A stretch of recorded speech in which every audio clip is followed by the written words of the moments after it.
I have got a special treat for you on how to get sellers to accept your ridiculously lowball offers in today's real estate market, because you need to get prices at a great discount in order for you to wholesale houses with everything going on in the economy.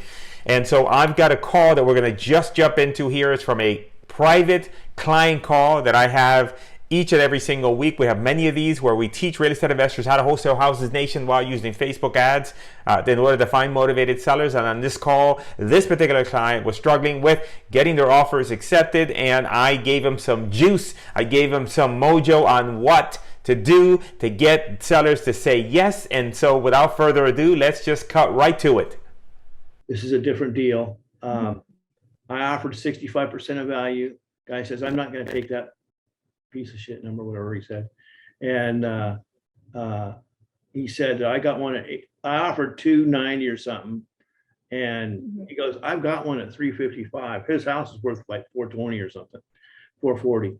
And have you ever called those people back and tried to make a deal work out? Yeah, so usually when they tell me on the phone, when I give them an offer and they say that's too low, I already have an offer at this price.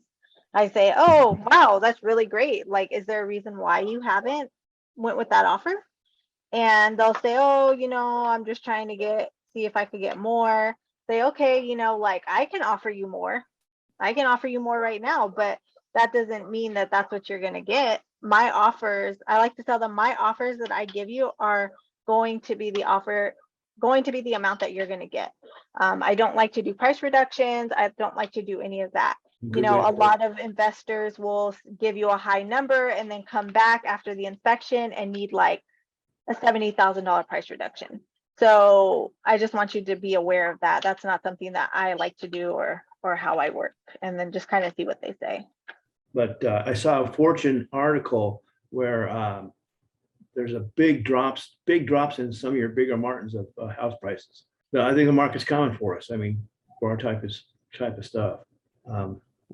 Well, I mean, in big markets, right? As the inventory increases, like Arizona and like the big markets that saw, it's like whatever market saw a big uptick on price, they're going to see a decrease, right?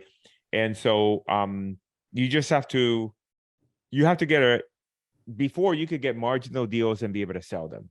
But, you just got to get a good deal. By good deal, meaning that if the property, you just have to make sure you get the best deal possible. You got to be mindful of looking at active properties more so than sold, because if you're looking at the last solds in the last 90 days or 6 months, that information may not be accurate, right? Because now the market has declined.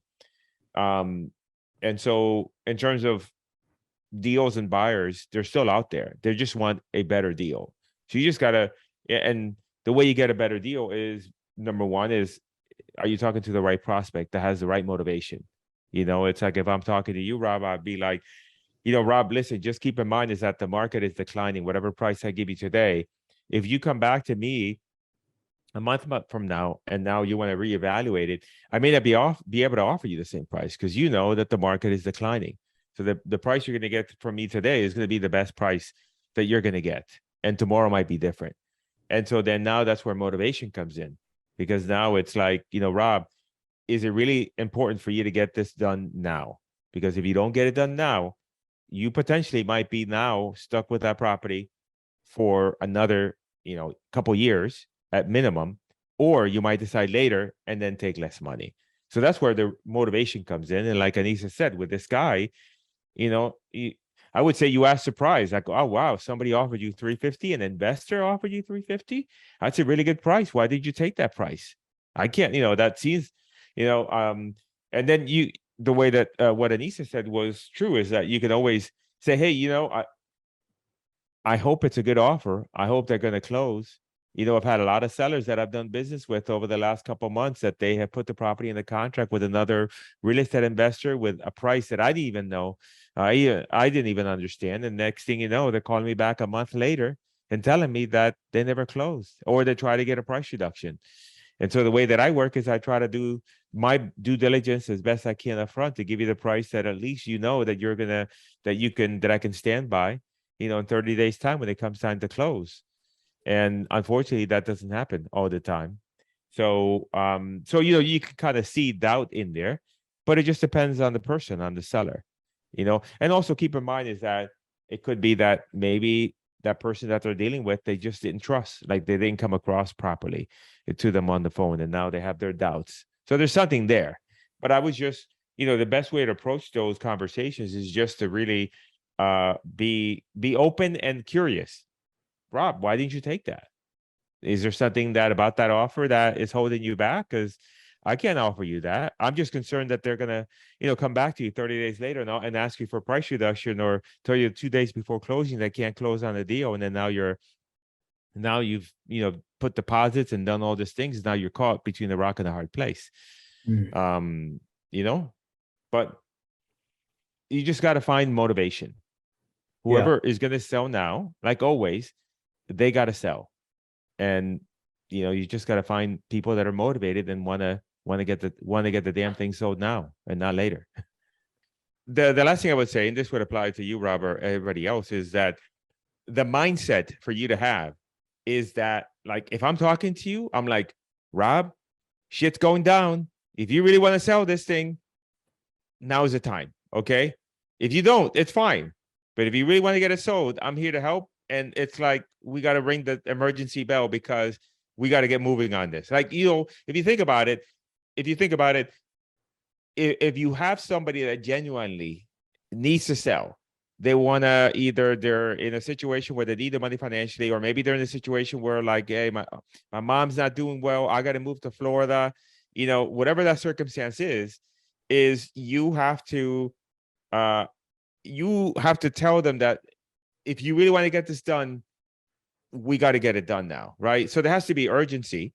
And also, if you think about it from your mindset, you're trying to help them out, right? Because your help is to make sure that they understand the market situations, that they understand what they're up against, and that if they're willing, if that's what they want, then you're willing to work with them. But that's kind of the mindset, is you got to find people that are motivated, and inject urgency and make sure that they feel like, okay, Rob's the guy to help me. Okay, that's it. That's what they got to feel. So part of that is I guess it's a lot of that is tonality, right? Because if you sound wishy-washy, then they're going to sense that. So you have to have certainty around the fact that that now is the best time to sell, right now. So let's get it done. All right. And so that attitude will come across on your tonality with the prospect.